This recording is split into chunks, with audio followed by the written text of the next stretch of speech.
Another Round is a 2020 film written and directed by Thomas Vinterberg with additional writing from Tobias Lindholm.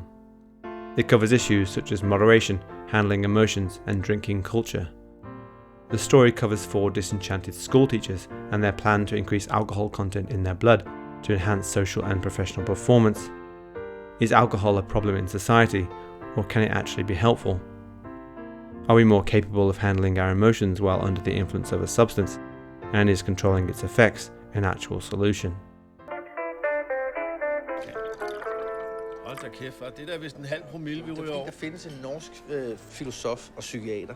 Findes Skårderud. Du er så dum. Det er den hele tiden. Han mener, at mennesket er født med en halv promille for lidt. For lidt? Ja. Skårderud's theory isn't a real theory, but misinterpreted preface written in a book published in 1881.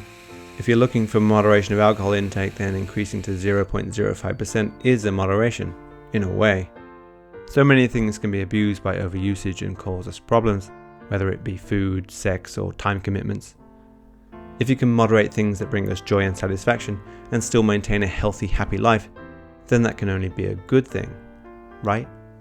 Martin and his friends proceed to 0.05%. Ja, altså han peger faktisk på, at når man har den der sådan lidt halve promille i blodet, Ja. så er det jo der, hvor du sådan bliver sådan lidt mere afslappet og sådan lidt mere parat og musikalsk og åben. Mere modig, simpelthen, ikke? It's the courage that excites us, that excited us in our youth when we felt invincible. These men have lost that. Du mangler selvtilliden og glæden. Jeg tror, det er det handler om. Life should be lived and risks be taken, but our decision making can be moderated. Some may live life recklessly and have certain things work out for them. Some live life recklessly and it ends very badly. If you could quickly increase your level of relaxation, be more poised and full of confidence, not arrogance, then we'd all be interested in the solution. But drinking alcohol does not come without a receipt. Alcohol's effects can be addictive. Martin goes without alcohol for his family's camping trip. He's at 0%, but the effects of what came before that has completely lifted his spirits. He's funny and engaging, a role model father and picture-perfect husband. His wife cries after sex.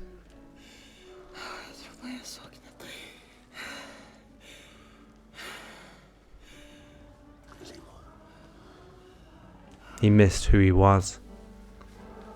Moderation seems like such a sensible way to live life, though in a way it's both equally reckless and careful.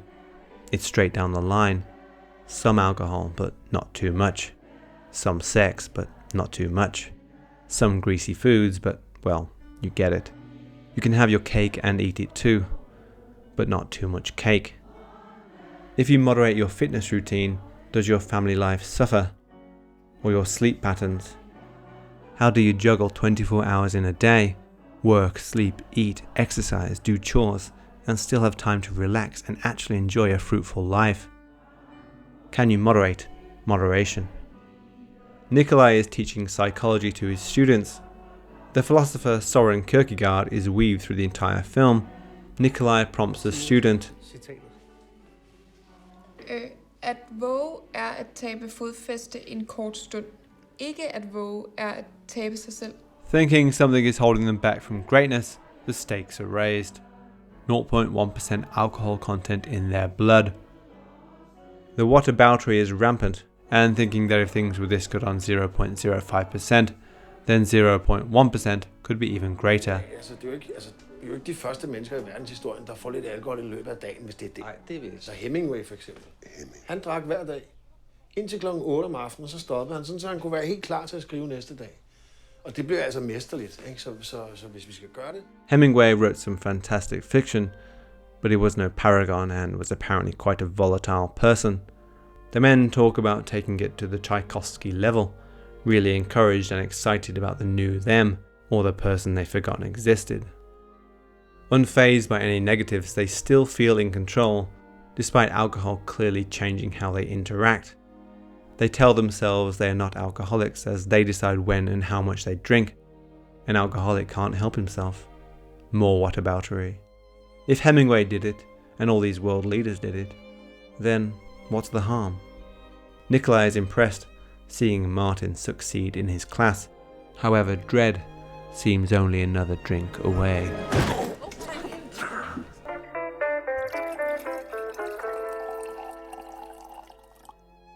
What is youth? A dream. What is love? The content of the dream. The four men had been lifeless for some time. We see the stagnation of adult life, a lack of dare. We must all grow up, but that does not mean we need to eradicate joy with an increase in responsibility.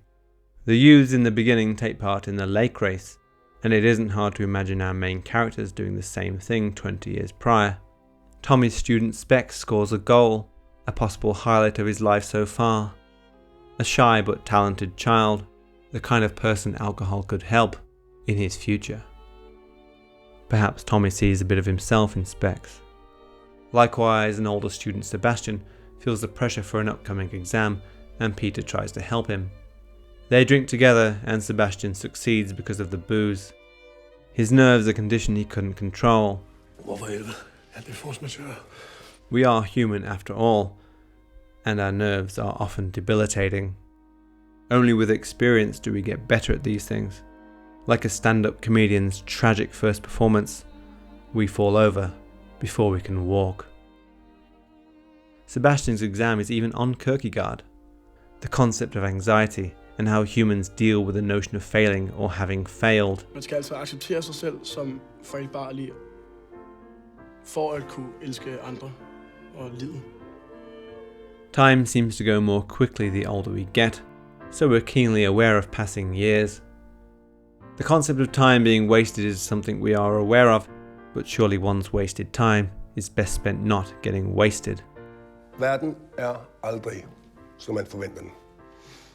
Martin's words resonate, and in the kids he teaches they perhaps will feel the same way in 20 years. Their positivity reined in, reality and responsibility taking over. They too could be on a similar life path.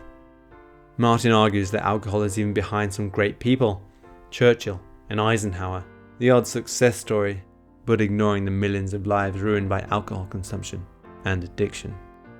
The men want to go even higher, drink to the point of ignition and beyond. Is this decision a sober one, or is an addiction creeping in, with added excitement about a supposed successful case study? Part 3. The maximum BAC. Martin is out, but then can't resist. The ultimate catharsis. Total oblivion. 0.18%. The men are plastered in a supermarket. They try to catch fish at the dock in what could easily be a skit in a comedy film, but it's easy to see the reality of this situation as quite pathetic. Nikolai now wets the bed, unlike his son who did it earlier in the film. Martin sleeps outside. His son, embarrassed, takes him home. Men far, du har været fuld et stykke tid. Har du ikke? In this moment, his wife finally realizes why Martin has shown so much improvement. It wasn't through effort, or persistence, or changing the outlook of his life. It was simply him taking the edge off with many, many drinks. Du måste ju våga se att du och jag har ett problem som är att du aldrig är närvarande. Du är helt osynlig.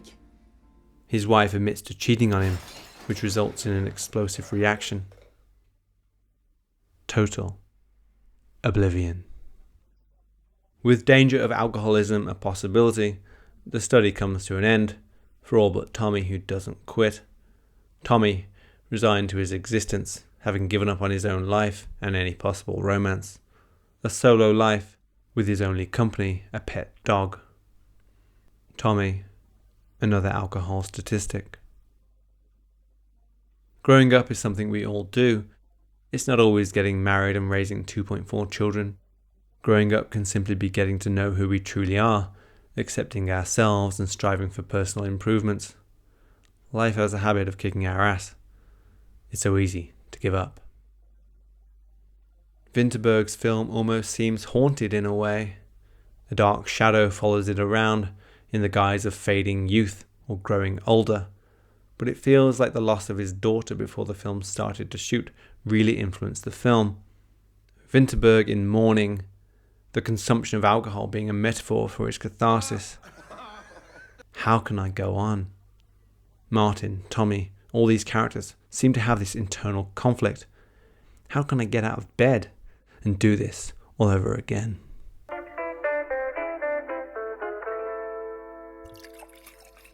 In the beginning, Martin was encouraged to drink and drive. Martin, du skal lige smage på. Lad os smage. Martin, jamen for helvede, hele Rusland er bygget af folk, der drikker vodka. Alcohol so ingrained into Danish culture that you're seen out of place being the only person not drinking at the table. It's just so casual in all walks of society. Denmark is only the 36th highest average alcohol consumption, yet it is clearly a problem. Martin drinks like it's a ritual, emotional, vulnerable. Drunk students are up to their old tricks, the binge drinking, the handcuffs. Another crop, another year, another round. Were world leaders responsible and decent role models, they would lead by example. Yeltsin stumbles. What damage is done when even our world leaders are this way? What about your teachers saying it's okay to take the edge off? The cycle will continue, with the specks of the world becoming the Tommies of the world. Overconsumption of alcohol has become a problem for so many. Is it part of a bigger issue that sometimes people are not adept at handling their emotions responsibly? Many are encouraged to brush it to one side and just have a drink. The lake race rules even punish you for vomiting, like your body should be stronger to handle an extreme level of alcohol. Martin's jazz ballet performance is joyous, rapturous and engrossing, but it is all part of the cycle that alcohol brings you these moments of catharsis where you lose inhibitions and life, seemingly, is being enjoyed. Negatively, you might say he has not entirely dealt with his emotions in a healthy way. There is zero progress. The dance is distracting him from an issue unresolved. And maybe that's what we need, like, fuck it, enjoy life. We're only here for a bit, so chill out. Recall the Kierkegaard quote, "To dare is to lose one's footing momentarily, not to dare is to lose one's self." The film ends on a freeze frame. You don't see the subsequent splash. Alcohol leaves us with our moments, and they fade into memory. But after the freeze frame, you have to deal with the consequences, ones you weren't thinking about in the moment. What a life. What a ride. Thank you.